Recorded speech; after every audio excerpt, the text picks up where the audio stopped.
How we doing, everybody, and welcome in to Wisconsin Sports on the Go with Trage. I'm your host, Trage. We're coming back on a Sunday, a great Sunday. Let's call it a great Sunday, right? Packers didn't lose this weekend. The Badgers didn't play, so they couldn't lose, right? I didn't have to see Braden Locke throw another interception, so it was a good weekend. Went Christmas shopping with the wife. It was fantastic, right? It's just getting into November. We're getting Christmas decorations. Can't name a better time of year, Kyle. I got Kyle with me tonight.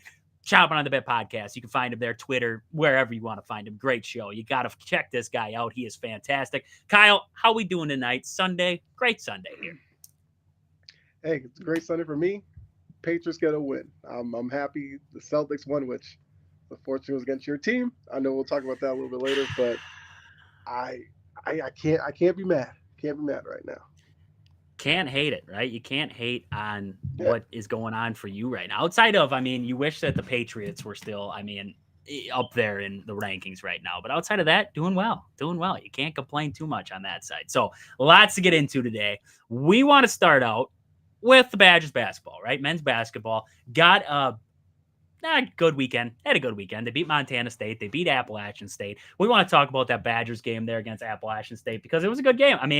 87-56, the final score there. Badgers get the win. There was a lot of good things we saw in that one. A lot of, hope they clean up kind of things there.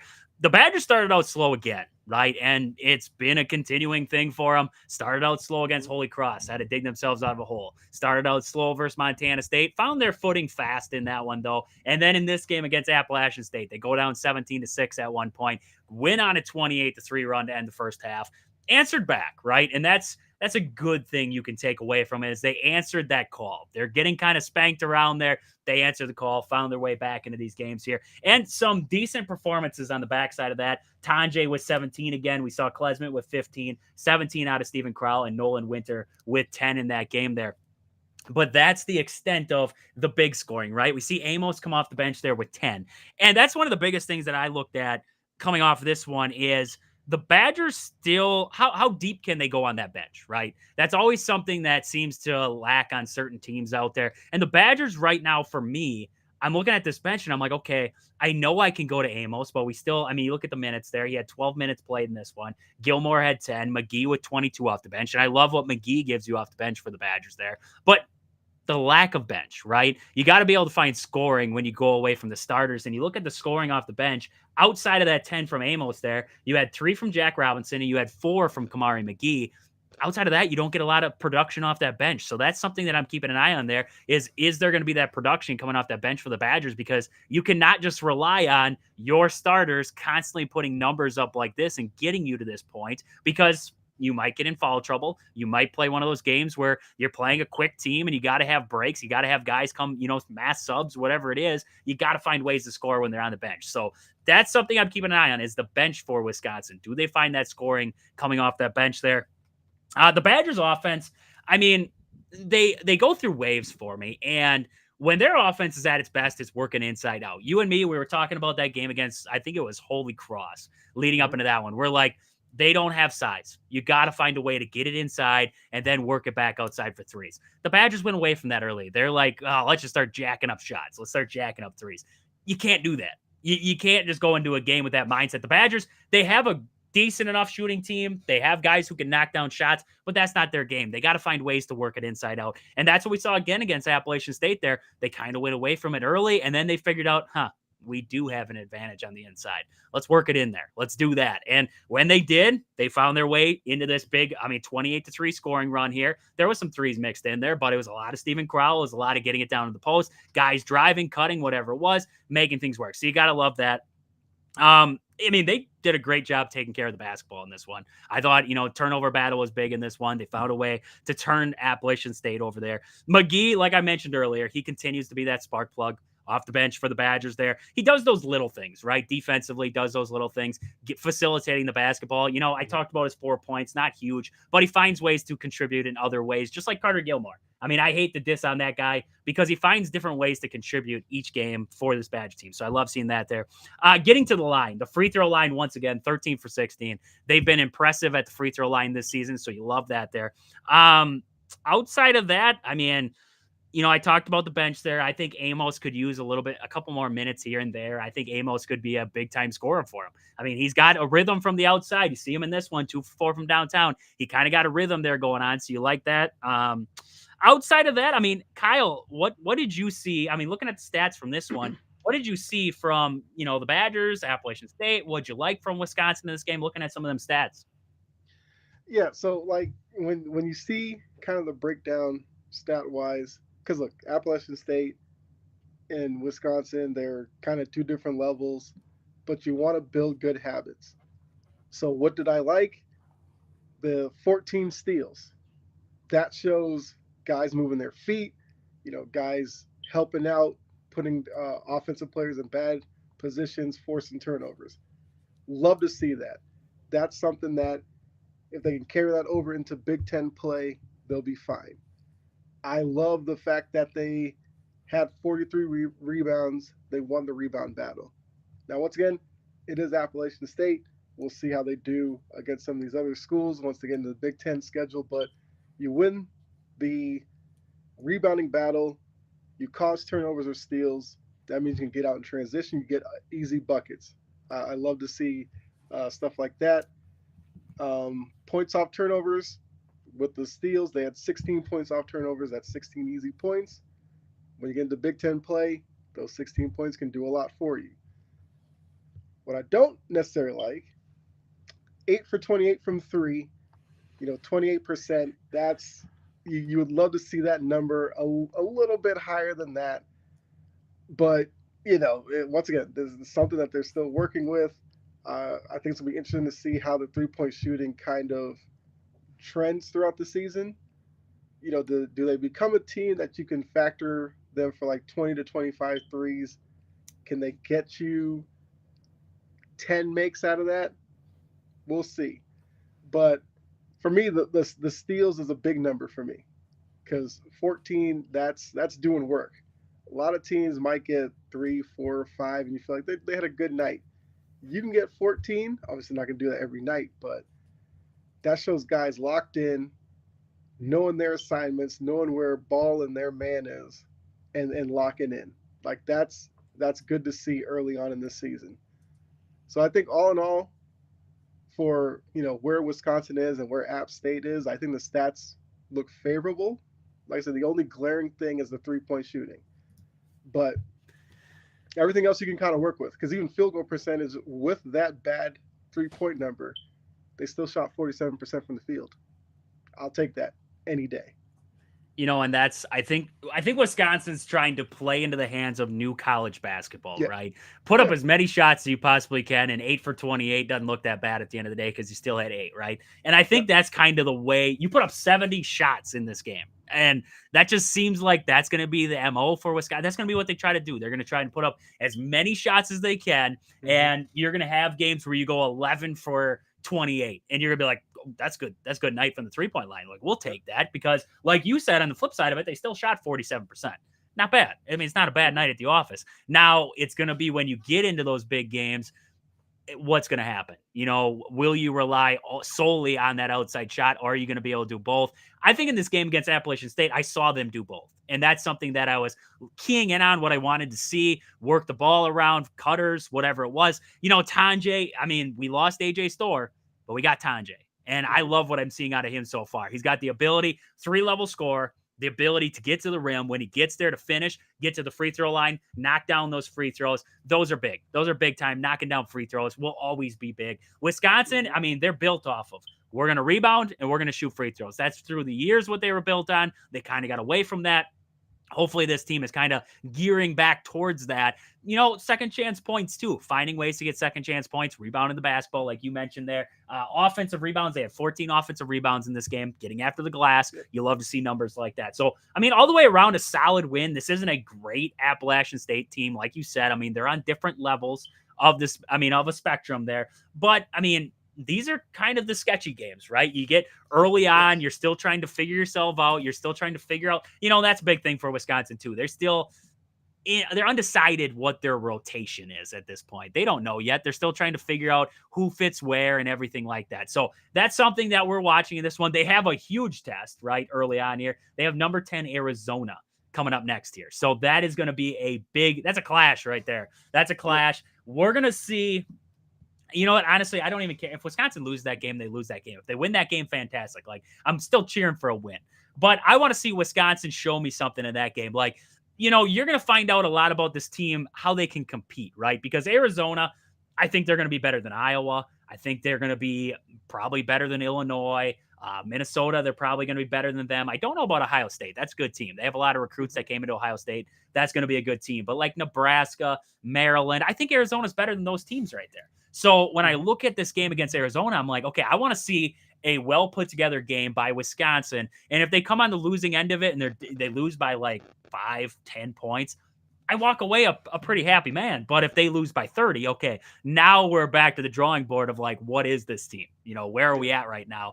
Program wise, player wise, whatever it is. So this is going to be a big game. It's coming up the 15th. What is the 15th? 5 days from now? Holy catsola. They got a little break here. Is that on Friday? Thursday? Friday. Thursday or Friday? Yes. It's Thursday, right? Thursday? I want to say Thursday. I want to say we're right with Thursday. The 15th is Friday. Holy crap. They got a 5-day. You got a break, right? You just came off these wins here. You got a little bit of a break. Get your fresh legs underneath you. Prepare. Get ready for Arizona. Arizona, I wanted to see who they've faced off with so far here. They're 2-0 right now. They've played Canisius. I don't even know how to say that. They're Canisius, and then I got a tickle in my throat right now. Holy crap! Tried saying Canisius, and I got a tickle in my throat. And got Canisius there, and we got Old Dominion. So we haven't really seen Arizona play too much right now, but they still got a good team. Like, I don't know how Caleb Love is still playing college basketball. I got to believe he's in like his 14th season at this point here, but Caleb Love's still there. You got Jaden Bradley. You got some good players down there in Arizona. So that is going to be a huge test for Wisconsin to see where they're at. And we're going to find out, like, win or lose. I want to learn something about Wisconsin basketball coming out of that game and how I view them going into the Big Ten schedule or the rest of the way there for them. So should be a good game coming up there. Hopefully a good game coming up there for the Badgers. It's at the Kohl Center. So that helps, right? A little home cooking maybe for the Badgers. Mm-hmm. You got to love that. That's the good, right, Kyle? That's the good. Let's talk about the Bucks because we got to talk about the bad part about this. So they get a win a couple days ago there. They played the Jazz, got a win. They go play the Knicks. It looks terrible. They look like they suck again. They lose 116-94. This team looks terrible. And then they play the Celtics. And once again, 2 games against the Celtics where they actually looked decent. That first game, they lost 119-108, but that was still a good game. Like, I thought the Bucks were in that game. The second game around against Celtics, they're in this game. They don't look terrible. They're in this game. But I look at this Bucks team and I look at the scoring. I just look at the scoring. And I look at Dame. I look at Giannis. And I'm like, okay, Giannis gives me 43. Now, Dame didn't have a good day. 14 points, not a great day. Like, this was his lower point of what we've seen so far out of Damian Lillard. But man, oh man, I'm looking at this team and Taurean Prince, Brook Lopez. Jackson Jr., I'm not expecting the world out of him. Don't get me wrong. I'm not expecting the world out of Jackson Jr. But I look at the bench. Bobby does well off the bench there. Connington, not giving me nothing. AJ Green's knocking down shots. Our backup point guard in Rollins there, he had no points today, 12 minutes. You don't have a backup point guard who's going to score consistently for you. So, let's not just talk about the Bucks here. What did you like about this matchup here from your Celtics? And then we'll dive into the Bucks a little bit on the backside of that. Yeah, for me, with the Celtics, it was Tatum struggled from the field, but I think what we've kind of seen from him especially last playoffs, even though a lot of people thought something was wrong with him. When his shot isn't going, he gets into doing other things. He had 12 rebounds, which led the team. And one of the things that a lot of people don't know is like he's a really good rebounder. You could kind of pencil him in for 8, 9, 10 rebounds a night. He gets 12 tonight. But I think the most important thing with him was he had 15 free throw attempts. And one thing that has been a knock on Tatum for a lot of his career is that he doesn't get to the free throw line necessarily a lot, but with the 15 free throws shows he was being aggressive. He wasn't knocking down shots necessarily, but he took advantage of his free throws, and that's what was encouraging for me. I think the last matchup, for some reason, I want to say Jalen Brown didn't play in the last one, I don't think so. I think you're but he right. played I don't think he right, and he played. played in this one.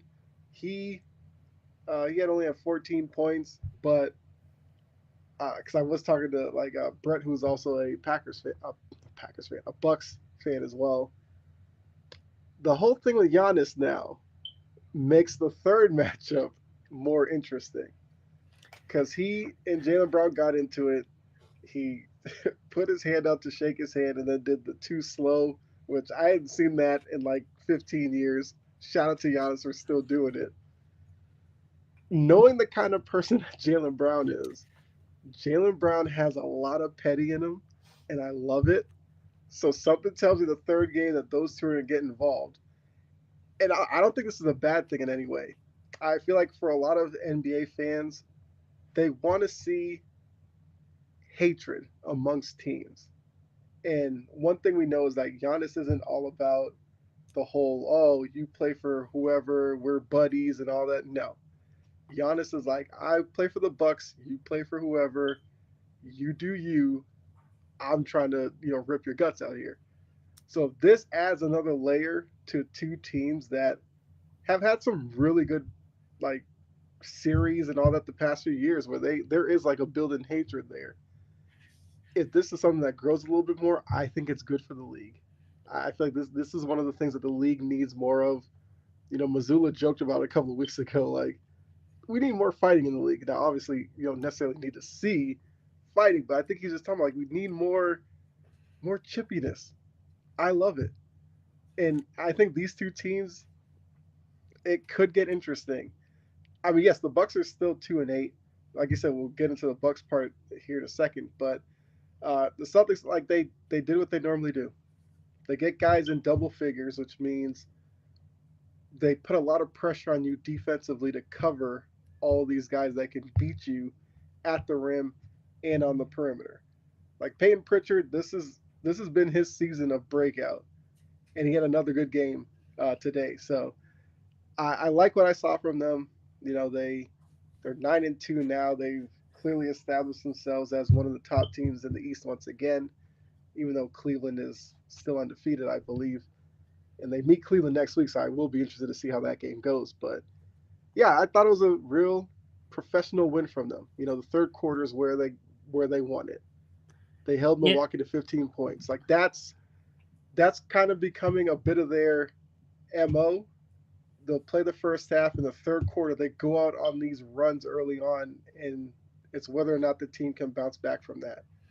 But even like you said, I didn't think it was like a terrible showing from Milwaukee.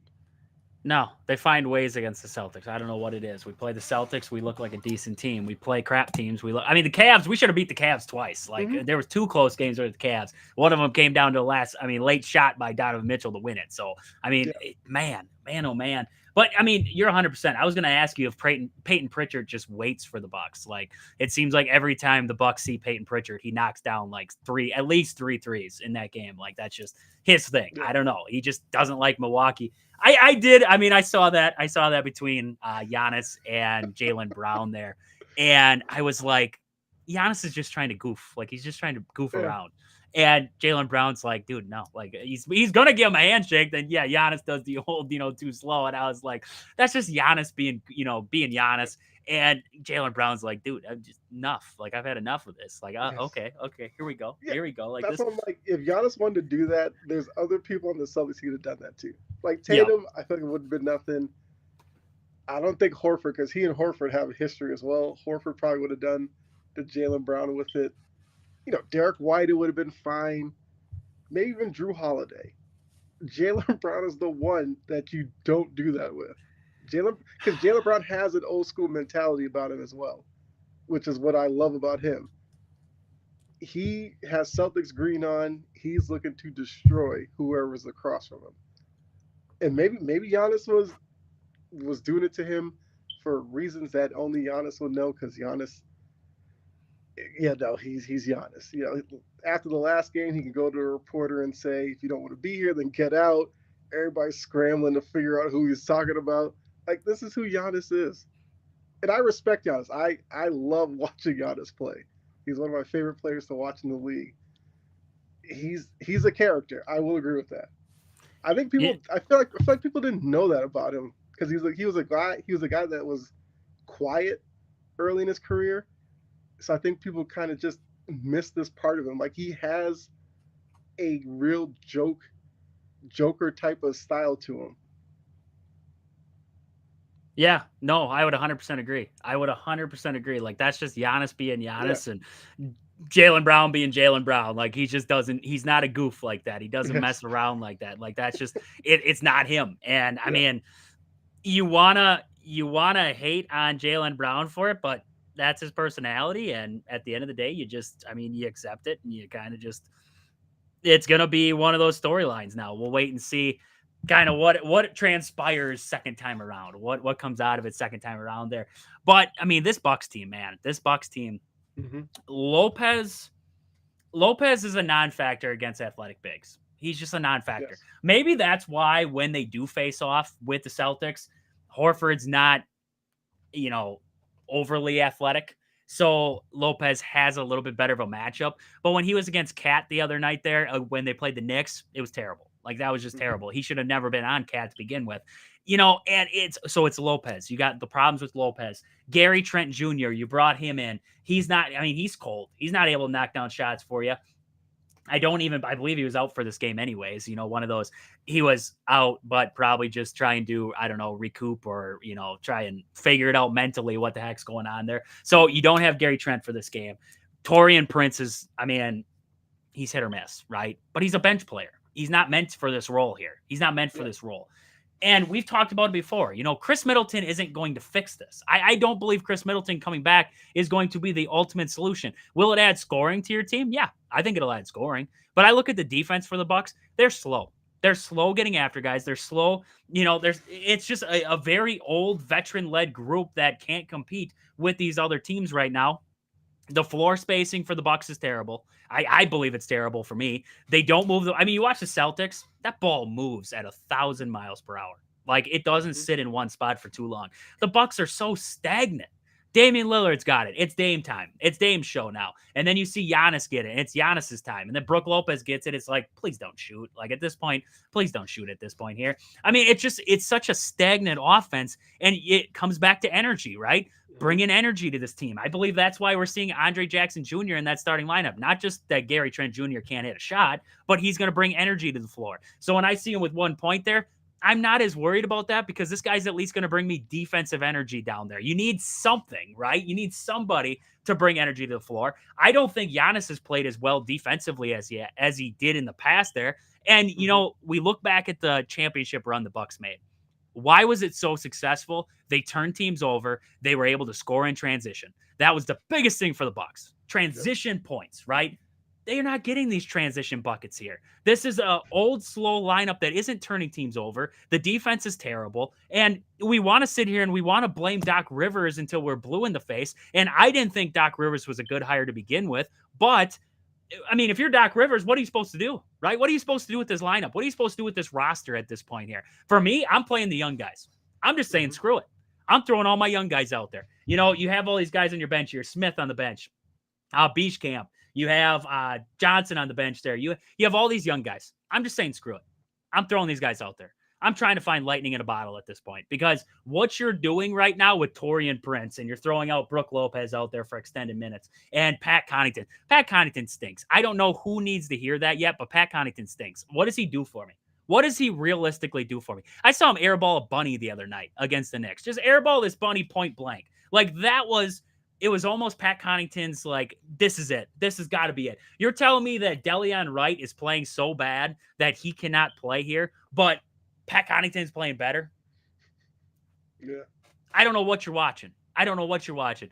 I what do you think? Like, okay, I'll ask you this question. Mm-hmm. Doc Rivers, I don't believe he's a good coach. I would not have brought Doc Rivers into this and tried to make him be the answer.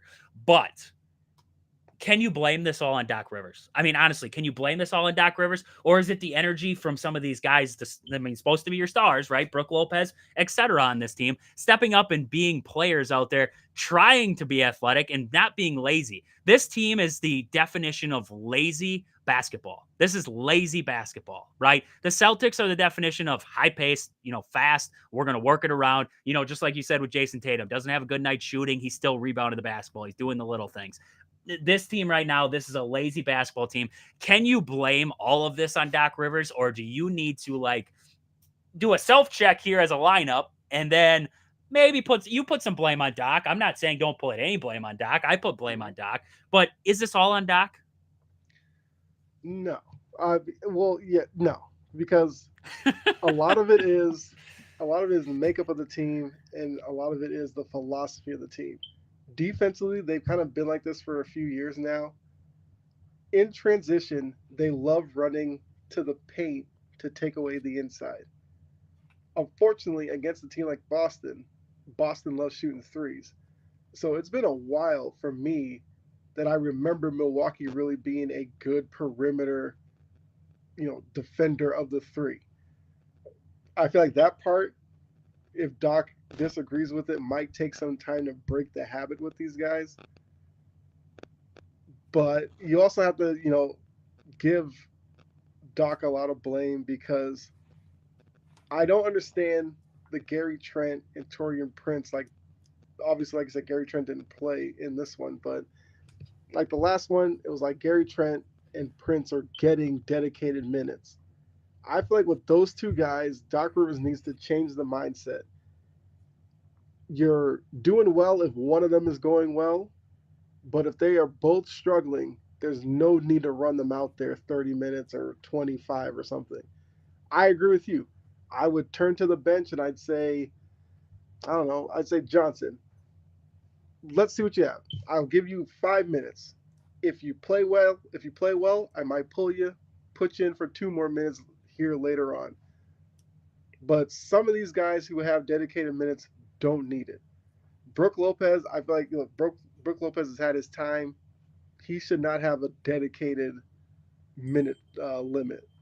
If he's on one night, fine, play him 30 minutes. If he's off and he's like doing nothing for you defensively, he's not really contributing a lot, limit his minutes, put somebody else in, just try different combinations. Pat Connaughton was good 3-4 years ago. That doesn't mean that Pat Connaughton in 2024, I mean, he only had 13 minutes, fine, but I feel like there could be some nights where Pat Connaughton doesn't play and you're fine. Yep. It seems like Pat Connaughton has a set rotation amount each night. He doesn't deserve that at this point. So I think that's where Doc needs to switch it up. Get some of these guys uncomfortable. Because right now, a lot of them show to the arena, they know, oh, I'm going to start. I'm going to play like 30 minutes. If I'm good, I'm good. If I'm not, I'm not, but I'm getting that. No. You're 2-8. That time of the year, you lost that privilege of guaranteed playing time. So Yep. if I'm him next game, if Connaughton doesn't have it, cool. You can sit right next to me on the bench, and I'll play DeLon Wright. He's another veteran, and if he doesn't have it, I'll sit him down. I'll put Beauchamp in. If he doesn't have it, then I need to go to the front office and go get me somebody who does have it. Like that. That's where I'm at with Milwaukee. They should not be this bad. But when you watch them play, you're like, I see why they're this bad. Like Yep. there's glaring needs on this team. If they don't fix through trades or whatever, then like you said, put young guys out there. If you're gonna lose anyway, at least get some energy on the floor. Yep. I hate to see them play slow and then still lose. Like, what's the point? No, 100%. 100% agree with you. I mean, like you hit, he hit the nail on the head. I mean, you want to blame Doc because his rotations right now just don't make sense, Yeah. right? You're not getting any better right now by putting Pat Connaughton in for extended minutes, by keeping Torian Prince in there when he gives you 38 minutes of play and 9 points. 38 minutes of play and 9 points. 3 for 4 from downtown. You want to say that's a good night, but you're getting Yeah. 9 points out of one of your, I guess, crucial positions there on the wing. And then you have guys like, I mean, Dame 14 points doesn't help, right? If Dame has a normal night here for the Bucks, they might win this game against the Celtics. He has a down Mhm. night, they lose this game. So that doesn't help at all. But you have one of your main cogs right now, Brook Lopez, supposed to be, right? 29 minutes, 6 points. He gives you 6 points in 29 minutes of play. Getting one rebound, and he's a 7-footer. One That's the thing rebound. I hate about Brook Lopez. He's one of Yes. the worst rebounders for the size that he has. Yep. And that's where 100%. Doc needs to get on him for that. One rebound is ridiculous. Well, you watch him half the time, it's 3 point line to 3 point line. That's all he's running. He doesn't go down into that paint area. Like you have, I mean, Torian Prince out rebounds him. You see guys like Damian Lillard out rebound him. Andre Jackson Jr. out rebounds him. Portis, Mhm. I mean, AJ Green out rebounds him there. AJ Green's coming off the bench and he has 3 rebounds. Like we're talking Yeah. about a guy in Brook Lopez who is your big fella. Like that's your big fella. That's his job. Get down in the paint, give me rebounds. Yes, 3 blocks are great. I love the blocks. Like I love the block party that he Mhm. throws every once in a while. But outside of that, what's he doing? What's he doing for me? You have no athletic big that you're throwing out there at this point that can replace. You can look back at drafts, you can look at whatever, but right now, I don't. I'm looking at the youth and I'm like, just throw them out there. Like you were Mhm. mentioning, like I said, bring some energy, show me something. I don't need to see them for 30 minutes. I don't need to see Johnson, Smith, Wright. I don't need to see any. I mean, Wright's not youth, but I don't need to see any of these guys for 30 minutes. Give me 5. Like you said, give me 5. You show me something in 5 in beach camp, right? We're so easily like, this guy's nothing. This guy's going to be nothing. We're not going to pick up his extension. Drew Holiday loved beach camp. He loved him. He said, this is going to be a guy that you're going to want to sign up. Drew Holiday's gone. Now we're like, oh, beach camp's nothing. He's nothing to us. We don't need him. What tells you that he couldn't be a player on this team? A something for you. You know, right now we're not learning anything by throwing Torian Prince, you know, Brook Lopez, and I like Andre Jackson Jr., but throwing these guys out here, these role players who are starting 30 minutes, we're giving them 30 minutes, and we're not learning jack squat about anything at this point outside of that. Oh, something's not working. Something's not working. I can't figure out what. I can't put a finger on it, but something's not working here. Like this is just, it's terrible. It is terrible basketball all the way around. Like I've yelled for years about the NBA with no defense and anything like that. Like I've yelled about it. This Bucks team takes no defense to another level. They take it to another level. I didn't think you could take it to the next level. This is absolutely no defense, lazy basketball. This is just, I mean, I don't even turn it on to watch it half the time. I'll check out the box score every once in a while. I'll watch, you know, highlights. I'll rewatch the quick clips of it, you know, so I don't have to sit there and watch this. Because if I had to watch this you know, you're sitting there for 2 hours, whatever it is a night, and you dedicate that to watching this, I would rather watch Braden Locke throw interceptions for the Badgers than watch this crap show right now. And I am a man, Braden Locke. That guy drives me nuts. That guy drives me nuts. But this is bad. This is bad right now for the Bucks, and we'll see. I mean, we'll see what happens in Milwaukee. See if, you know, right now trades seem like they're not going to happen because they're in that second apron. They can't afford to bring in more money. They put themselves in this. They put themselves in this bind, and it's just how it goes, right? Haslam's now in the ownership group. I don't want to blame Haslam, but he brought in Deshaun Watson to the Browns. He makes some very bad decisions, and from what I heard, I don't know if it's the truth, but what I saw was that Haslam had a little bit to do with Doc Rivers being hired. Horst didn't want Doc Rivers. Haslam and the ownership group wanted Doc Rivers, so they brought him in. So we want to blame Horst for these moves. I don't know if he's the main guy to blame. I don't know if he's the main guy to blame there. So, I mean, that's Bucks basketball right there. We don't got much good to say at this point here outside of, I like Andre Jackson Jr. I think he brings a spark to this team. I do. He's got a boatload of energy, and I hope that he can develop into something, maybe a little bit more of a potent scorer, right? A little bit more of a scorer. If he gets that next level to his game, that guy's going to be a heck of a ball player. He's going to be a heck of a ball player. AJ Green, he's the Bucks Pritchard, right? He's the Bucks Pritchard Mm-hmm. at this point. He doesn't do much except for shoot threes, but you love that. I mean, you got to have a guy like that. The Celtics got it with Pritchard. The Bucks Yep. got it with AJ Green. So, I mean, that's about the good that we have to say about Milwaukee right now. So let's look at the standings right now.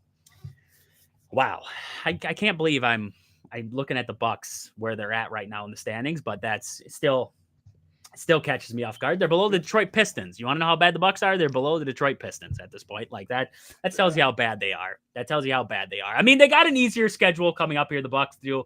They got a little bit of a, I guess, break from the big teams. They have the Raptors, the Pistons, who are ahead of them right now. The Hornets, the Rockets, the Bulls, and then they play the Pacers, the Hornets. I mean, they got a little bit easier of a schedule coming up. So hopefully, we see some of the younger guys. They figure out something and they look a little bit better here when it comes to month's end. But Mm-hmm.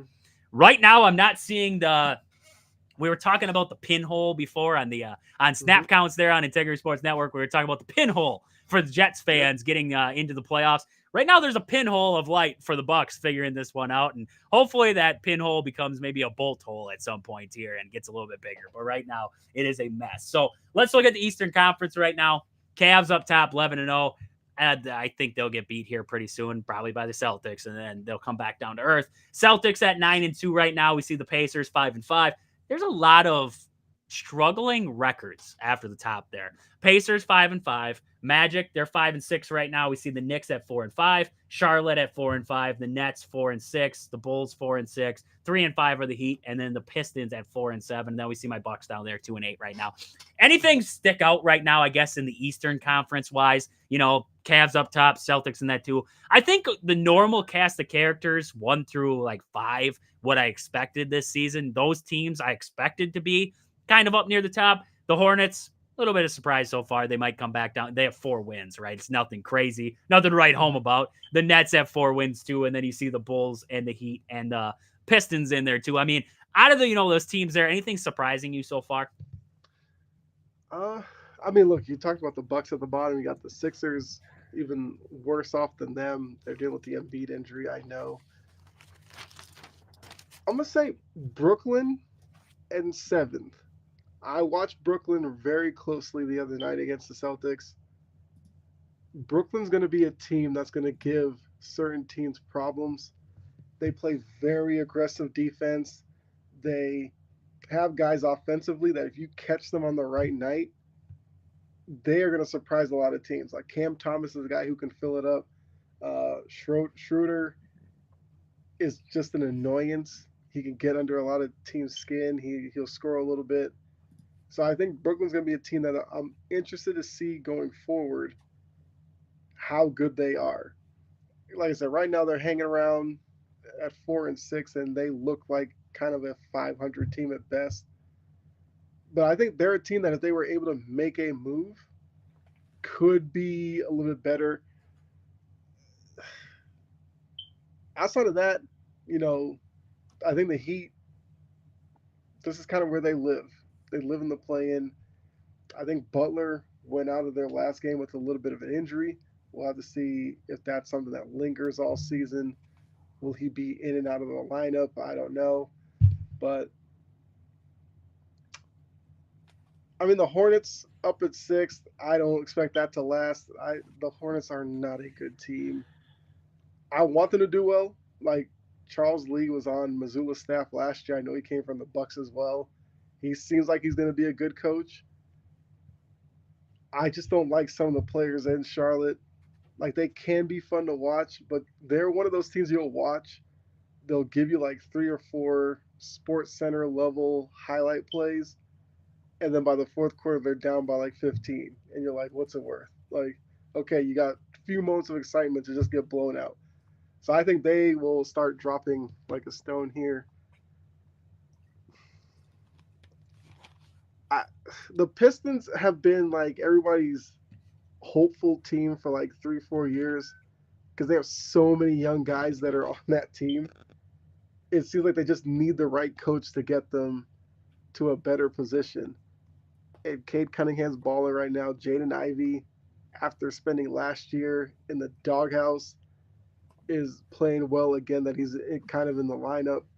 So I think Detroit can be interesting. I don't know how much to buy into them because they're still a young team. I guess the last one, the Knicks at 4-5. A lot of people thought the Knicks were going to be, up there in the East fighting for the one seed, and they haven't started off well. But they made two big moves in the offseason, so they need some time to gel. But I do think that that's a team worth paying attention to because I think if the season continues like this and they start sort of falling short of expectations, I want to see who becomes like a leader on that team because Brunson is kind of the unquestioned leader. But you bring in Cat, who's a veteran in this league. You have Bridges. Although Bridges seems like the quiet type. Like if things start going south in New York, who do they turn to get everybody back on board? Like that's kind of one of the questions I have as to whether or not this Knicks team can actually do what a lot of Knicks fans think, and is like make a NBA Finals, contend for a title. I don't know if I'm there with them yet, and this start kind of proves why I'm not necessarily there. But there's still a lot of season left, of course. Yeah, no, 100% agree. And I just got a notification across there.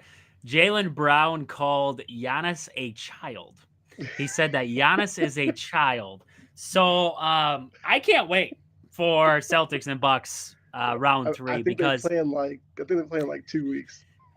Giannis is going to take exception to being called a child by Jalen Brown because, I mean, yes, I know Jalen Brown's got his way, but like, he's messing around. Like, he's just trying to joke around Jalen Brown. Giannis is in a sucky situation with the Bucks right now. He's just trying to poke some fun.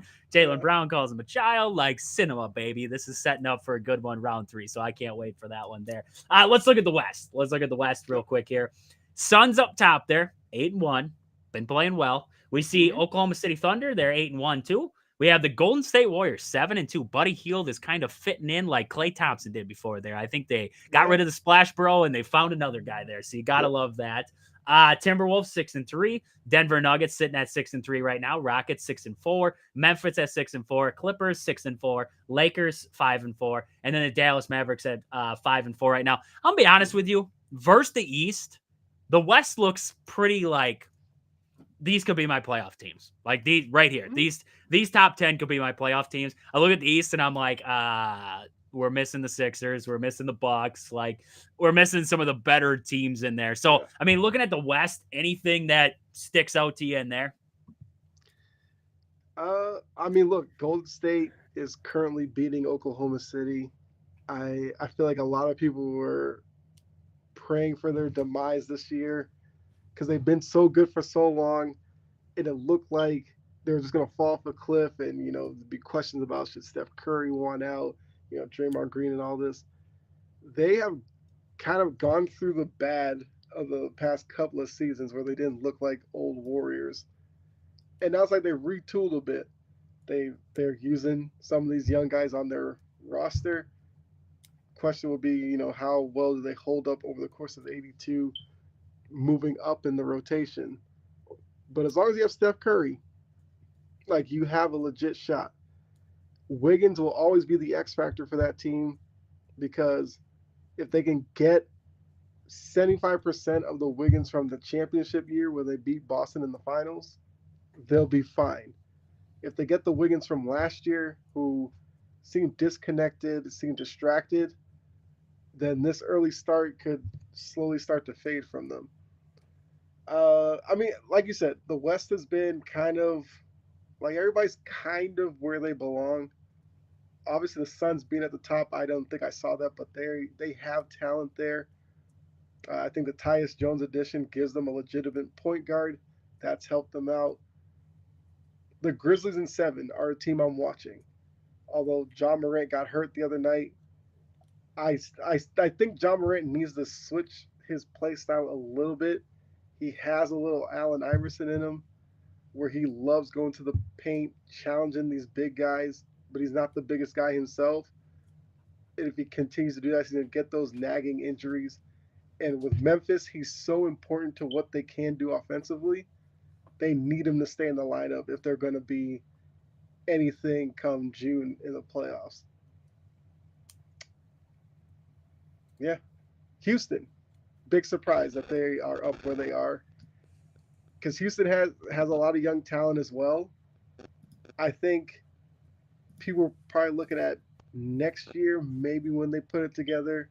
But hey, if they can contend this year, I will always say with a young team in the NBA, if you can make the playoffs anyway, do it.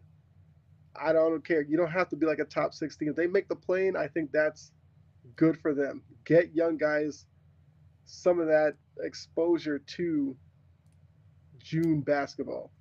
Even if they make the plane and they're only in it for like 2 games and they fall out, I think that can only benefit that young core in Houston. I mean, the teams that are out of it, I'm kind of, yeah. The Pelicans at 3-7. Last thing I'll say for the West. Can somebody get to Zion and get him to, I don't know, change his diet or something? Because every time you look, he's got some lower body injury that he's trying to heal from. Yep. And I said this when he was drafted. I don't like the fact that he doesn't take jump shots, that he thinks he's just going to drive at everybody and jump over them. Once you get to the NBA, as athletic as you are, there's 4 or 5 guys on the other team that are just as athletic as you. You need something to set yourself apart. And for him, I said, watch Zach Randolph tape. If Zion could develop the offensive ability of Zach Randolph, if Zach Randolph had Zion's athleticism, Zach Randolph would be an all-time great. Zach Randolph played the game like up in his head. He played angles. He played off of like your body contact, and he reacted well. Whether it was a fadeaway, an up and under, 3-point stance, little shake, get you off balance, and like one dribble up. Stuff like that. If Zion learned that, he'd be so much better. Right now, Yep. all Zion wants to do is get to the rim and dunk, and his body is not built for that with the NBA rigors of their season. No, 100%. And I mean, another guy I was thinking of when you were mentioning that was Zach Edey. I mean, you look at him coming into the Mm-hmm. league, he got away with so much in college, Yeah. so many fouls in college. Now you look at him, he's averaging basically 3 fouls a game. Like they're not putting up with it in the NBA as they did in college there. And he's not as dominant of a big man Yeah. in the NBA so far because he doesn't have that 3 level ability. He's got the ability under the basket, but beyond that, what does he have? So that's something. I mean, Zach Edey's in that same boat right now. Can he develop into that next level there? Zion, yeah. I mean, I still remember him at Duke when he blew his Yeah. shoe out. When he blew that shoe up there, I can't remember if it was that North Carolina game or when it was, but he blew the front open on his shoe. I was like, that is wild. Like Mm-hmm. I've never seen somebody do that before. So there we go. Lots of interesting NBA stuff. It's early, right? It's early. We can only speculate on what's going to happen, right? The Bucks still suck. So I mean, that's where we're at right now. The Bucks are still sucking at this point here. So let's look at the Badgers volleyball real quick. I just wanted to mention here, Wisconsin women's volleyball. I mean, yeah, women's volleyball, right? I don't know if there actually is a men's volleyball in college, but Wisconsin volleyball gets the huge upset win over the weekend against Penn State. Wow, a sweep. It was I mean, I turned it on.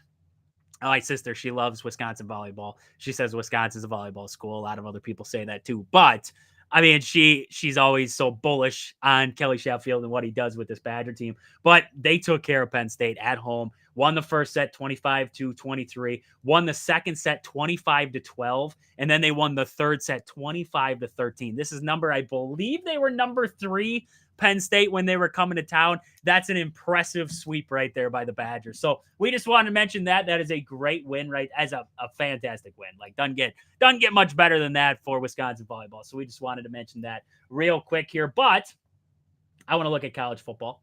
Let's look at the college football landscape from this last weekend because there was some, I mean, games that we kind of expected, and then there was some upsets mixed in there. It was a wild weekend in college football. And hey, anybody out there in watching the show here, if you want to comment in, what was your big game of the weekend or anything you want to talk about, make sure you're commenting in. Also, if you see the text in line there, you can text the show. So make sure if you don't want to comment in, you can text the show. You can let us know what you're thinking out there. So we'd love to hear from you out there. But I mean, what a weekend in college football. We saw Oregon Yeah. completely demolish Maryland. Maryland played better than what I thought they were going to in that game. They held it close right away. Oregon kind of just pulled Mm-hmm. away late. Ohio State completely just rolls Purdue. Like, I feel bad for Purdue. Mm-hmm. Gus Johnson even felt bad for Purdue. I know they had, I believe it was like a turnover or something like that, and the guy's taking it back to the end zone, and like his call was not a Gus Johnson call. Like, it was like, and Purdue gives up another touchdown, Yeah. and yeah, that's the seat. Like, it was just like not a Gus Johnson call. Mm-hmm.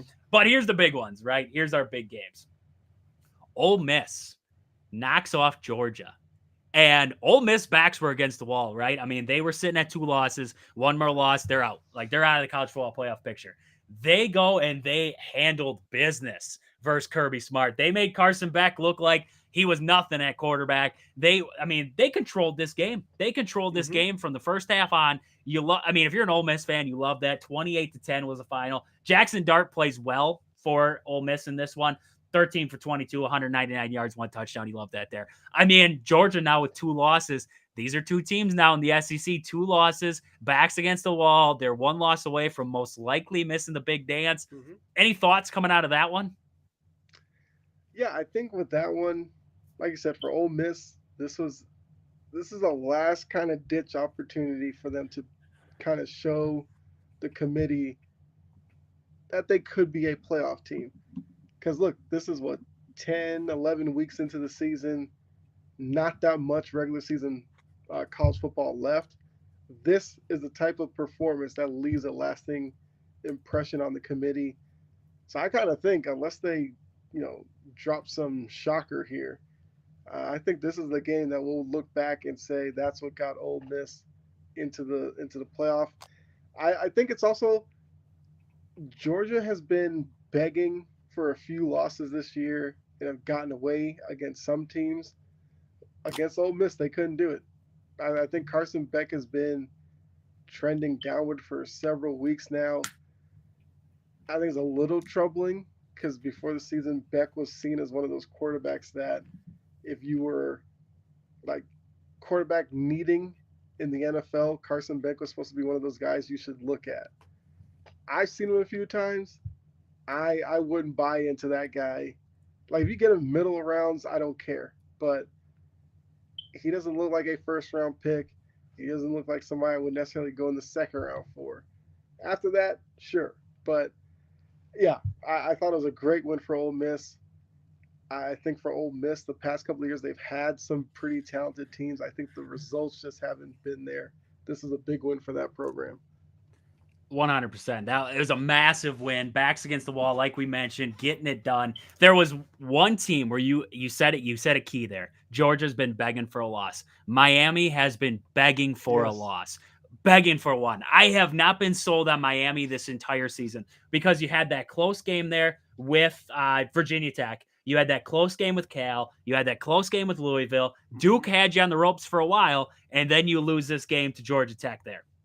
I mean, this was Yeah. they were asking for it. Like you said, they were asking for this kind of game here, this kind of loss because they seem to a lot of these games, right?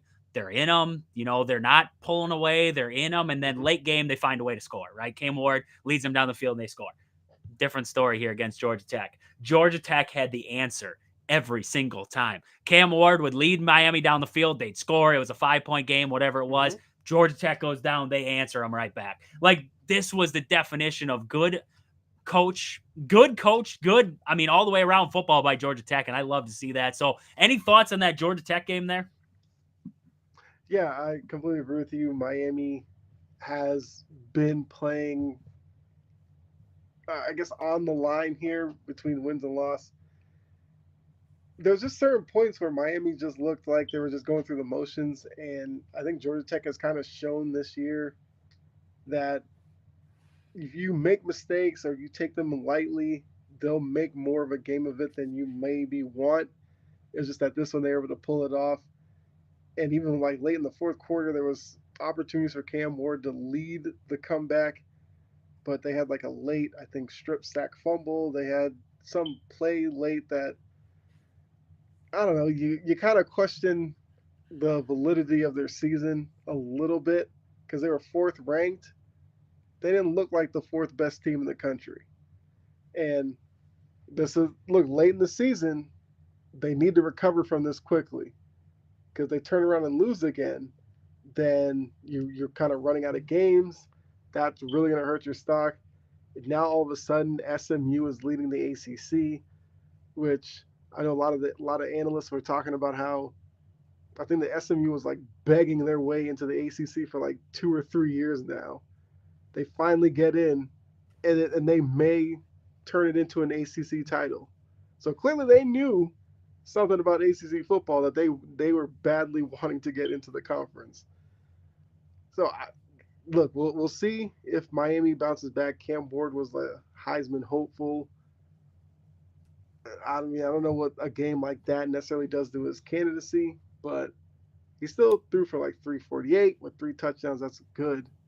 But 25 for 39, yeah, you probably want to see a little bit better there. But Miami kind of got what they deserved in that one. Georgia Tech played a much better game. Gotta love it. Gotta love it there. Gotta love Yeah. it. They got it. I mean, Cam Ward, yeah, he played well, so I don't think it does too terrible, like too much bad to what he had going on there. Mm-hmm. Some of the other games that we saw on the docket. Let's see. Indiana pulls off a late. I mean, they got the win, right? They Indiana. got the win. That's all that matters. Yes. They got the win. That's a Yes. good defense in Michigan, right? You got some good players on there. The Yeah. defense doesn't look great, but that's still a decent enough defense. You found a way to win an ugly game. Yeah.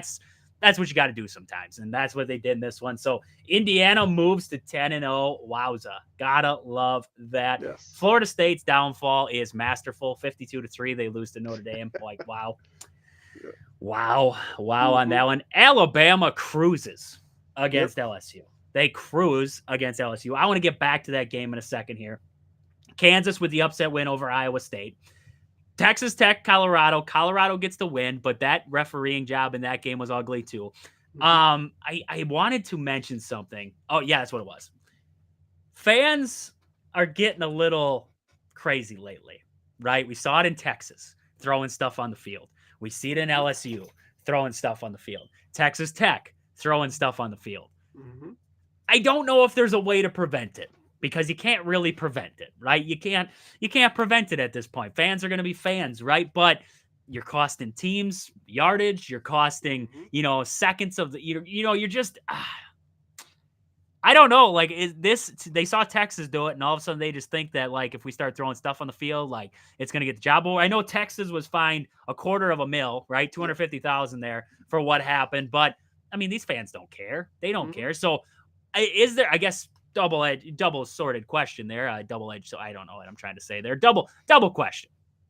Do you think it's becoming a problem, first off?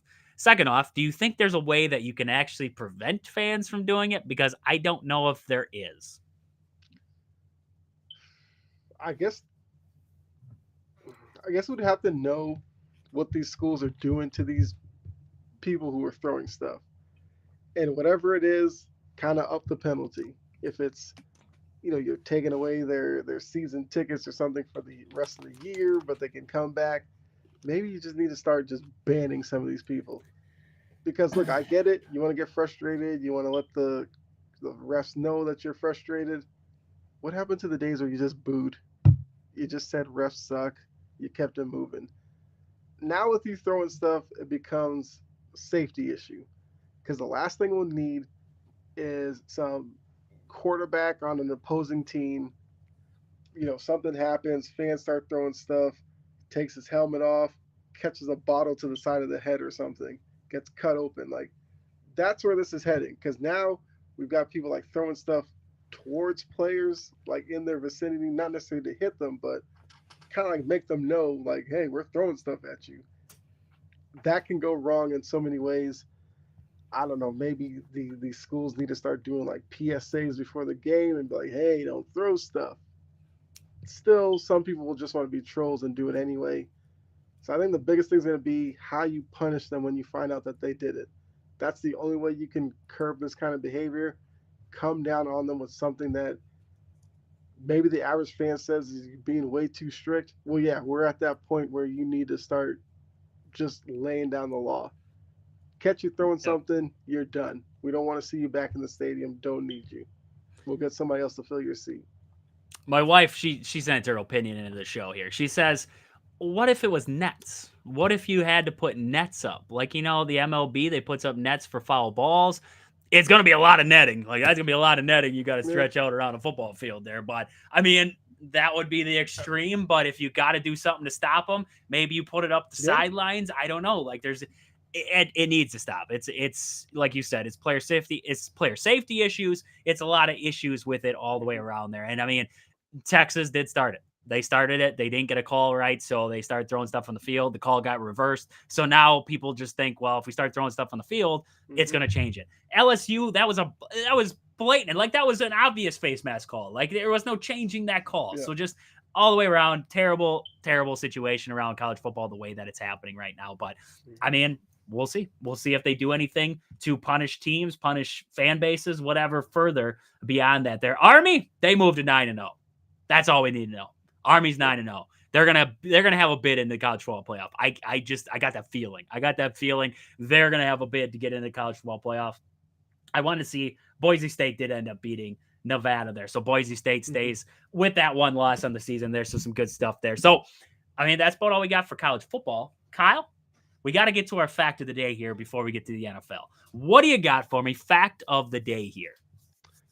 All right. So the year 1983, and look, 1983. you're watching us.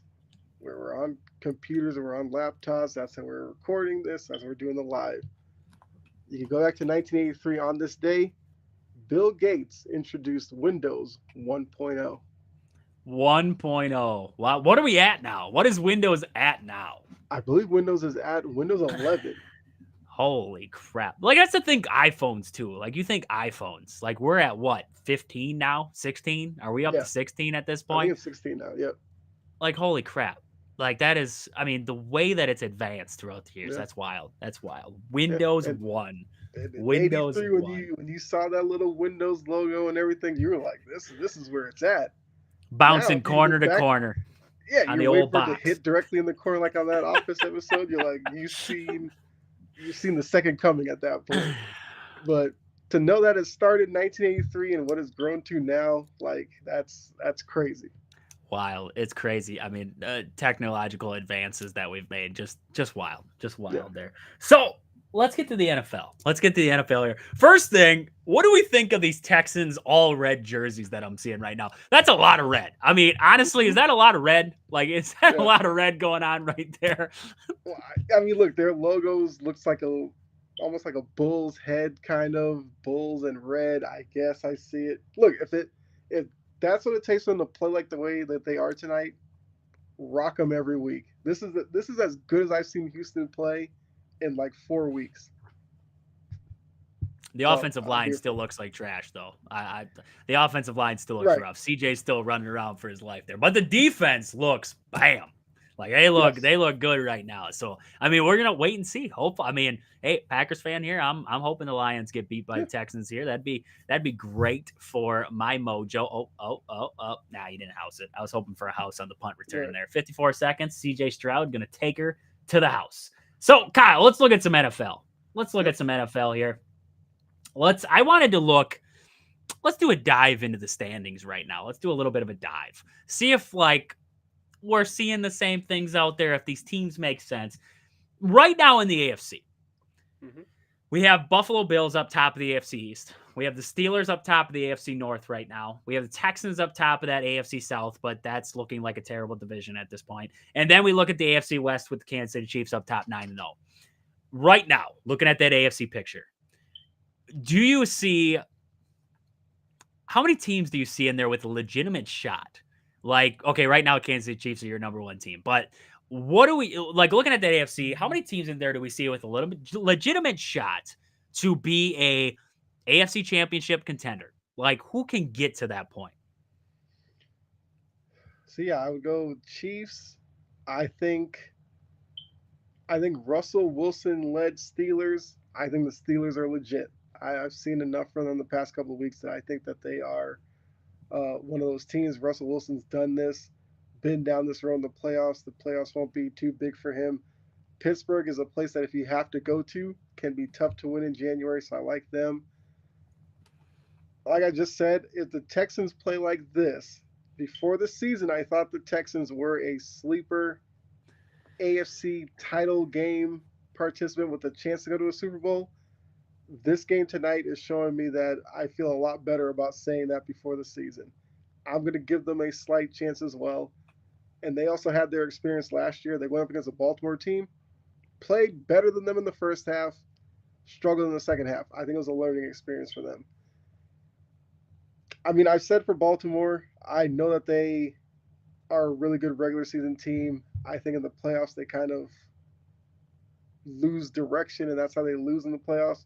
I want to see them kind of win in the playoffs at a high level before I put them up there, but it's hard not to say that they are a contender when you look at offensively what they can do. I hate their defense.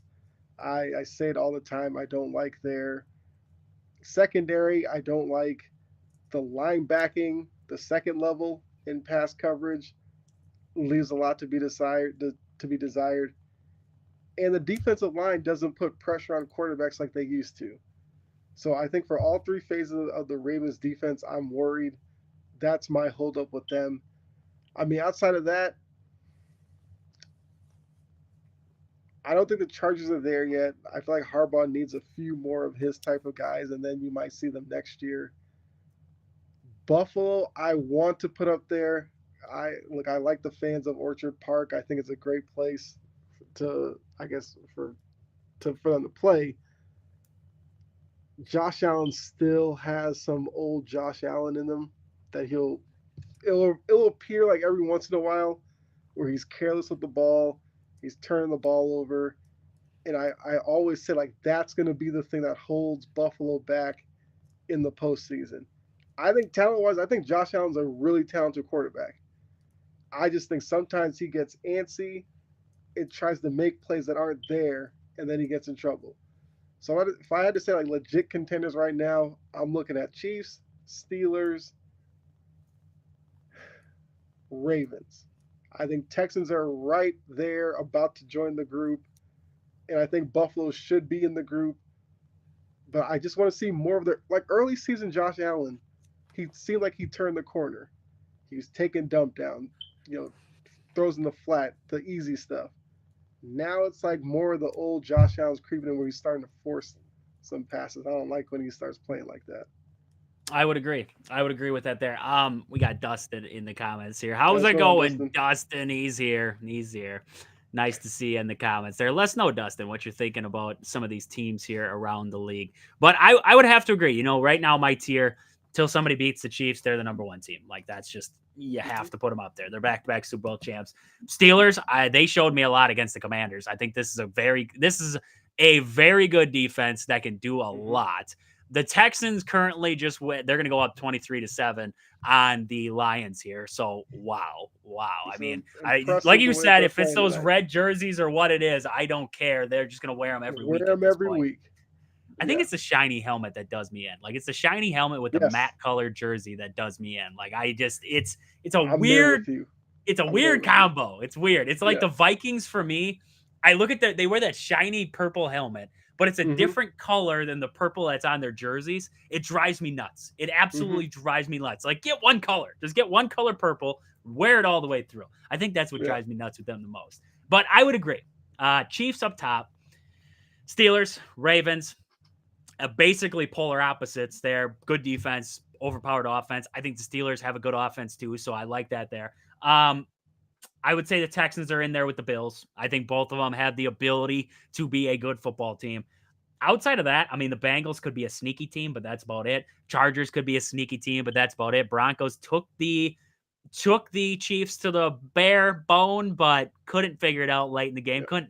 Blocked field goal. Some guys are going to get fired off that team there, but that's okay. Like they deserve to. That was terrible blocking on their part. So, the AFC, there's probably three legitimate AFC championship contenders. And then there's two teams in there who could be dark horses. And then the rest are, they're there. They're there at this point there. So, that's where we're kind of at. Dustin kind of gave us his entire tier. So, Dustin, I'm going to wait for your comment there because we'll do all the way around. But he gave us his whole like AFC and NFC put together.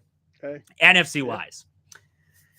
NFC, what are you seeing right now? NFC Championship contenders. Like who in this NFC picture right now are those? We could see these Yeah. teams in an NFC Championship game squaring off against each other or whoever. So I feel like where I'm at with the NFC, I feel like it's Lions, despite how they look tonight. I think the Lions are still there. I think the Packers. I'm a big Jordan Love guy. I I was all about Jordan Love a couple of years ago. I wanted them to do the Peyton Manning, kick Aaron Rodgers out the back door, start Jordan Love. I was all for it. I think after that it gets real muddy because I think the Eagles on paper are that team. I just worry about the Eagles on the field, whether or not they actually believe in that and will play up to that. It seems like they've turned the corner, so I'm willing to put them up there with a bit of hesitation. After that, it's just a fun party at that point. Like the Commanders are young, shouldn't be here, but they are here. Yep. I'm intrigued by them. I think Jaden Daniels has shown that he's a rookie, but he has a steady head on his shoulders, and I think he'll be okay. I think they're a playoff team. I don't think they're contenders yet. But if you're a Commanders fan, this year should make you excited for next year, the year to come. Minnesota, I think Darnold is starting to regress, and it's whether or not they can bounce back and he can bounce back. If he's going into the playoffs throwing 2 and 3 interceptions in the red zone, they're cooked. Like he's got to get rid of that now while he still has time to fix it. I think they're the level below. I think the Falcons are kind of what they are. They're a team that's going to be fun one week, head scratching the next. They're probably going to be like a 9-8, 10-7 type of team. They might win opening round of the playoffs because they'll have home field, but I wouldn't trust Atlanta to go into Philly, to go into Detroit, Green Bay, and have a shot. So I got to count them out. Arizona, I'm not gonna lie, Arizona has become fun for me to watch. I it's a car wreck waiting to happen, but I'm here for it. You can't look Like away. You don't want to look away. like Kyler Murray, especially today. This is Kyler Murray. If he locks in, he could be this guy. And this might be going way off a limb here, but if he were consistently like today, Kyler Murray could be like a future MVP level type of player. Problem is, he'll play like this today, and then next week he'll throw 3 picks. The offense will look disjointed, and then you're back at square one with them. But they're a fun team. McBride at the tight end position might be the most underrated tight end in the league. Like he makes plays. Kyler Murray likes throwing him the ball, but a lot of the attention is on Marvin Harrison Jr. And defensively, I feel like they've played well this year. It's just Kyler Murray's consistency is what is keeping me from putting them up at that tier. So I think the NFC is legitimately Lions and Packers as top tier. Everybody else is second tier, third tier in the NFC for me. And the Niners, I'm not counting them out yet either. Brock Purdy's looked good. It's just that can he have enough pieces around him actually healthy for him to actually throw the ball to? But if you get all those guys back and they're good to go, obviously Ayuk's out for the year. I'm not going to count out the Niners because I think Brock Purdy is that guy. I think you have to give him his respect. If you doubted him before this season, I feel like what he's done this year, you got to give him all the props in the world. Get him his weapons back, right? He's got nothing Yeah. really to work with for a while there, so that did not help at all. But I mean, I agree. The Lions, they're the clear cut. They're the clear cut best team in the NFC. The Packers, if they can get out of their own way. I mean, Yeah. we mention it all the time. You get drops, you have pre-snap penalties. Get out of your own way, and you beat the Lions in that game the other day. Like that is just, I mean, plain and simple. Like you win that game. So I mean, Packers, Lions, those two are my two best teams. The Commanders for me are the Packers of last year. That's just where I'm at with them. They're good. They have a good young quarterback. They have a good young team. Things are flowing. Like, I love it. I love watching them. Like, that is an electric team to watch. I just think they're a year away. I honestly think they're a year away. So I love what I'm seeing out of the Commanders. I put them up there in like a tier 2. And then I see teams in that tier 2 like the Eagles. I am not putting the Eagles above the Packers. I haven't seen enough out of the Eagles at this point. I haven't seen enough out of them at this point to clearly say that. And I think if it comes down to coaching, Sirianni is not a great coach. So I'm not taking Sirianni over Matt LaFleur. So I don't like the Eagles above the Packers. So I'd put them in that tier 2 with the Commanders there. I think that's fitting because both of them NFC East, and they're going to square off next week. That should be a very good matchup there. The Vikings are right with them. The Vikings are in there. Sam Darnold, I don't know what to make of him. I saw that performance against the Jaguars today. That was rough. And it almost looked like Sam Darnold of the Jets. So I am nervous if I'm a Vikings fan because I don't know what Sam Darnold I'm going to get next week. He's had 2 bad weeks in a row now. What are we going to get week 3? That's what you're going to find out there. So that's where I have them. The Arizona Cardinals are right there too. They're Jekyll and Hyde.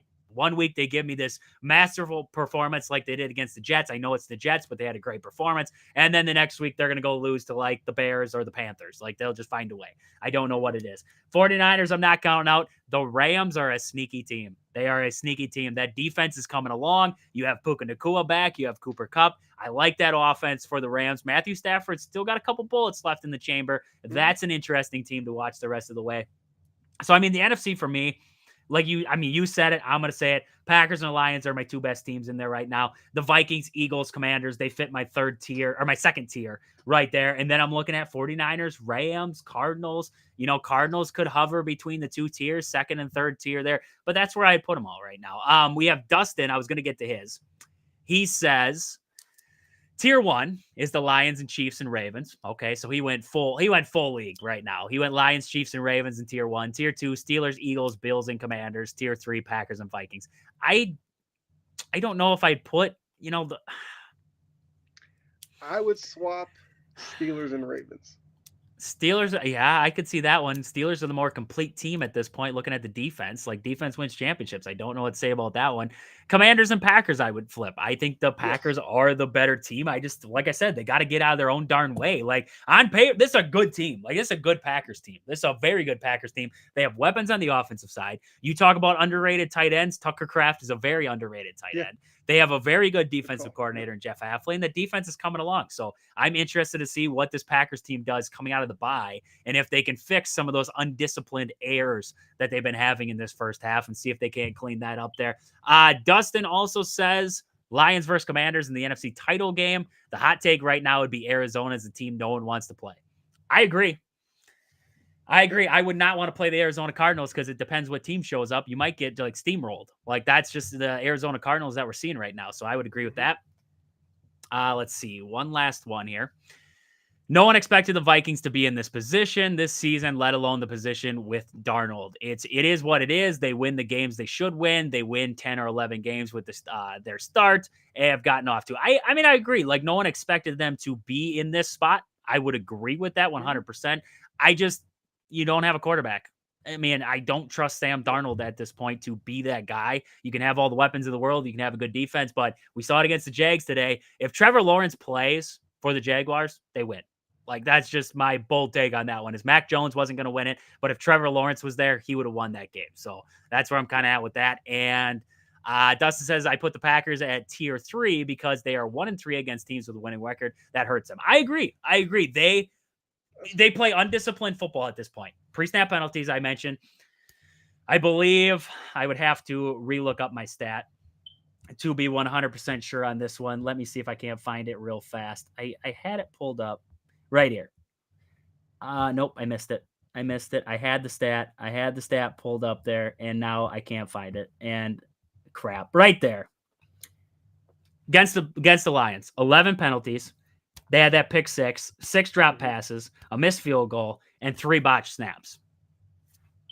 You want to talk about losing a football game? There you go. You had errors. The Lions didn't. They won the game. Like, that's plain and simple. So, I mean, the Packers, they get out of their own way. That's a very good football team. And, everybody wants to allude to Jordan Love throwing all these interceptions, everything like that.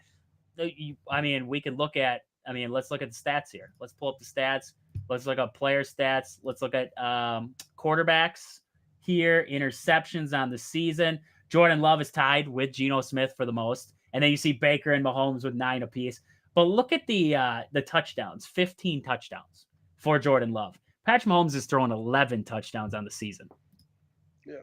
I don't know. Those are decent numbers if you ask me, especially because Jordan Love has missed countless games at this point. He's been battling the groin injury now, and then he missed countless games before that. Those are some pretty good numbers if you ask me at the end of the day. So, yes, the interceptions suck. I want him to clean them up. But, I mean, you're going to get that out of a quarterback who, I mean, you want him, if you have the ones where you're trying to do too much and you should just throw the ball away and live to fight another down, those are the ones that you want to get rid of, right? Yeah. It's the ones where you're trying to make something happen. Those don't hurt as much. If you went and looked at the ones where they're ill-advised throws, they don't have a stat on that. Somebody out there probably did the stat, but I'm not going to be able to find the stat fast enough. If you look at the comparison of what the interception, the situation, and everything like that, those are the ones where you're going to key in on, where it's an ill-advised throw like the one against the Lions, where you had nothing. You should have just thrown the ball away. You decided to try and do a little loft pass over the top to Josh Jacobs. It got picked. It got taken to the house. Like, those are the interceptions that you're like, okay, those cannot happen. Now, if you're trying to push the ball and you throw it deep down the sideline and a guy just cuts it off, okay, that's different, right? You gotta. It's a difference in interceptions. So you're cleaning up the ugly ones. I mean, all interceptions are ugly, but I don't want to exclude, but I'm saying there's a difference in the way that you throw interceptions, I guess. I don't know what I'm trying to say with that, but there's a fine line. And, you know, when it's an ill-advised throw where it doesn't need to happen, okay, now those are the interceptions that bite you a little bit more. And that's what we've been seeing with Jordan Love. So cleaning that up will be huge here in the second half. And coming off the bye, hopefully, right, Matt LaFleur gets with them. You know, they start to figure out cadences. They start to understand, we got to be more disciplined. We have to hold our water. We have to be better on the line. All those little things that are going to help this Packers team down the stretch, because you see the good teams versus the bad teams. That sometimes is the fine line. Is penalties at the end of the game there. And Dustin also says, what I don't understand with the Packers is they actually played a little better with Willis than Love. Yes, Love is the better option, but Green Bay is 4-3 with Love as a starter this year and 13-13 with him in his 26th yard. The numbers are great. Did it miss half the comment?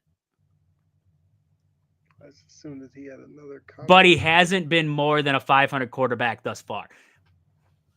Yes, you're a part of the Willis should start for Green Bay. We should just bench Jordan Love committee that we have in Wisconsin. They meet every Wednesday, just so you know. Yes, Willis.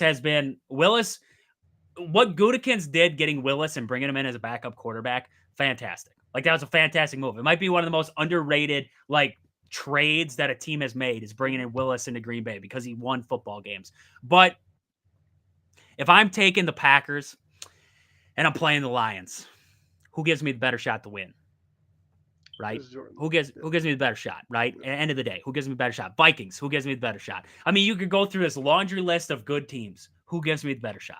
Mm-hmm. And that's what you have to look at. Because when you think Jordan Love, the problem with Love and the injuries are the big thing this season, is when you take away the element that the Packers have of going under center. When you have to have Jordan Love lined up in the shotgun constantly, it limits what you can do as an offense. And that hurts a lot, right? So, yes, he's 13-13 with him in 26 starts. Yes. But you have to put that in comparison of last season, too, the slow start the Packers had. And then you look at the hot and heavy way they ended the season. Now, this season, he gets hurt game 1. He's out for a while. Now he comes back. He injures the groin. He's out again. And, yes, Malik Willis did fine in his absence. But the playbook changes. The usage of certain guys in that lineup changes, right? And you beat the Colts by running the ball 52 times or 50 plus times in that game.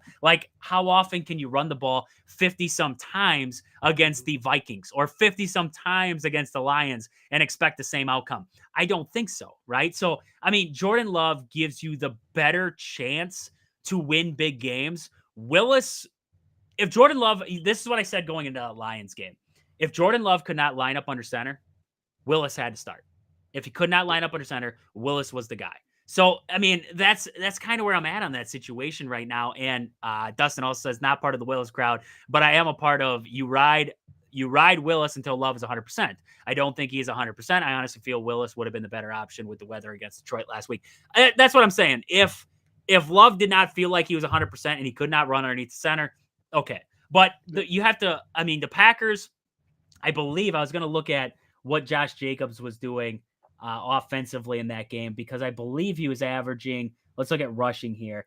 They were averaging 6 yards per rush against the Lions in that game, 6 yards per rush. But they had to go away from that because you look at what happened going into half. Jordan Love throws the interception, 6 points there. Lions come out of the half, they score again. Now the Packers are down big for 24-6 or 24-3, 24-6 at that time. Like you are in a hole and now you can't run the football. Now you have to try and air it out. Now you're in the rain. Receivers are already dropping passes and now you have to go away from your run game, which is working, but you have to go away from that. So, I mean, Kyle, what do you think? Is Love's the better option, but what do you think?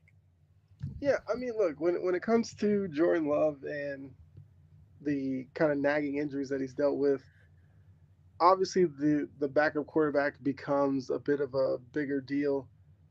And look, Malik Willis has looked good when he's made spot starts, but if you had Malik Willis for 17 weeks, you'd see why he's a backup. I feel like with Jordan Love, I think there's still some habits that he is working through that still hold him back. He still kind of relies on the back, like the falling back throw, getting his body weight going back off his back foot. That was trying to say, like throwing off his back foot. And look, he sat behind Aaron Rodgers, who likes to do it. Aaron Rodgers sat behind Brett Favre, who liked to do it. So something about Green Bay, if you're a quarterback there, you got to throw off your back foot every once in a while. I think he gets himself in trouble with that because that's when he starts floating passes downfield. You figure in January those get picked off, and that's where games can turn. I feel like for Jordan Love, just make the play that's in front of you and keep him moving. He's too talented of a quarterback. And the receiver group, though they may not have big names nationally, are have some talented guys. Romeo Dobbs, talented. Christian Watson has his own issues staying on the field, talented guy. You mentioned before. Tucker Kraft, another one of these tight ends that doesn't get a lot of love. But when you watch the Packers play, you get him the ball in open field, he'll get yards after the catch. He'll gain those extra yards over the middle. And maybe it's something where Jordan Love maybe starts looking at Tucker Kraft a little bit more to just get himself warmed up, and then you take your shots downfield with Dobbs and Watson. And I know Wicks has had his issues with drops, but like he's a guy who gets open. So if you're looking at the NFC playoffs and you are one of these top tier teams and you see Green Bay coming into your building, I think they put a lot of fear into you because you know the potential of them offensively with the guys that they have. And that's not even mentioning Josh Jacobs is one of the top tiered running backs in the league. So the talent is all there. It's can they put it all together for a month stretch in January and make an NFC title game, give themselves an opportunity at a Super Bowl. I think they have the talent to do it. It's whether or not Jordan Love limits his turnovers or just the bad play. He's got to eliminate the back foot throw. I yeah, I know you have the arm to do it, but I think he relies on it a little bit too much because he knows he has a good arm. Oh, But 100%. yeah, but the stat about 1-3 against winning teams, I mean, that kind of is what it is. But we saw him and that team winning the playoffs last year, so they can play against good teams.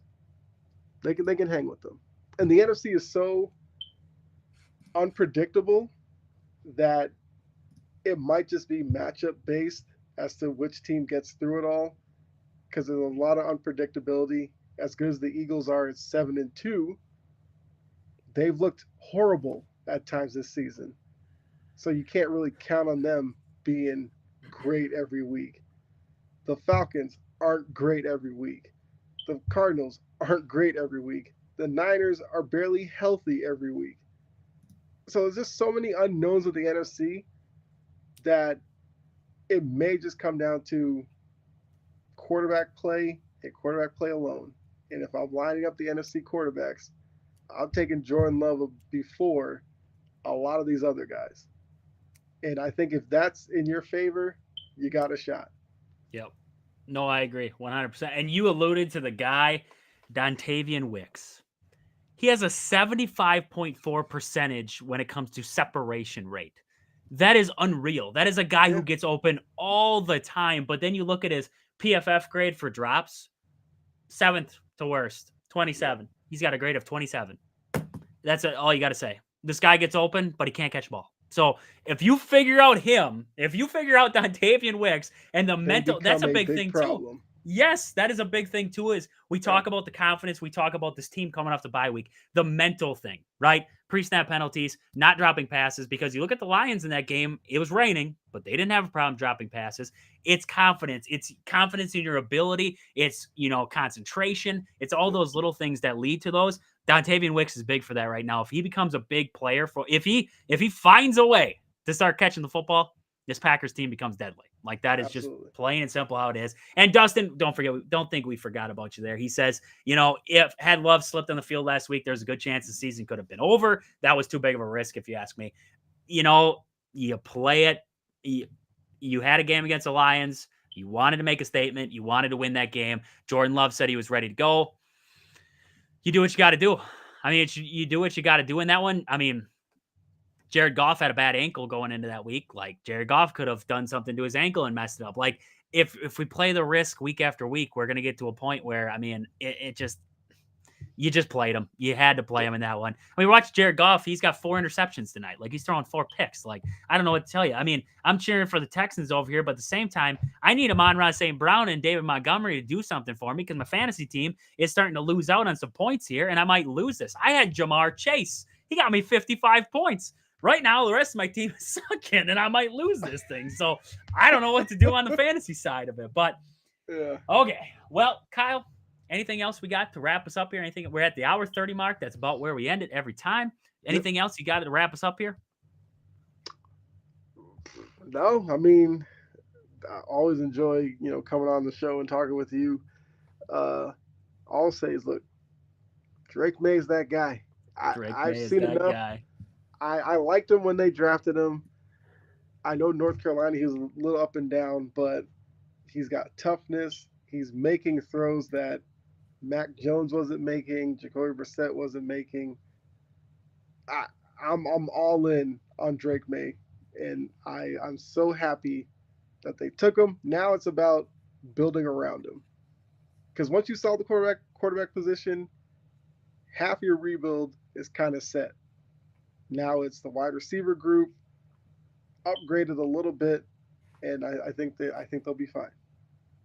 Kyle's happy. He's happy right now. Yes. Drake May is going to pan out for him. He loves it. Great stuff there. Great stuff. Always great having Kyle on the show. We got some great NBA talk tonight. It was fantastic. You can find him. He talks NBA. He talks everything sporting wise over there at Chomping on the Bit podcast there. Find him YouTube, anywhere you get podcasts, Spotify, Apple Podcasts, wherever you get podcasts. You can find him out there. You can find him all over. Integrity Sports Network. He's there all the time. Make sure you give Integrity Sports Network there a follow. You can hear him talking about the NBA, NFL, MLB. When he gets on, we're on the Sports Banter Show on Thursday, so you can listen to us there. We talk about all that stuff there. So for Kyle and myself, this has been Wisconsin Sports on the Go with Trage. Thank you guys for tuning in tonight. We hope to catch you back here on Wednesday. But until we talk to you guys again then, see ya.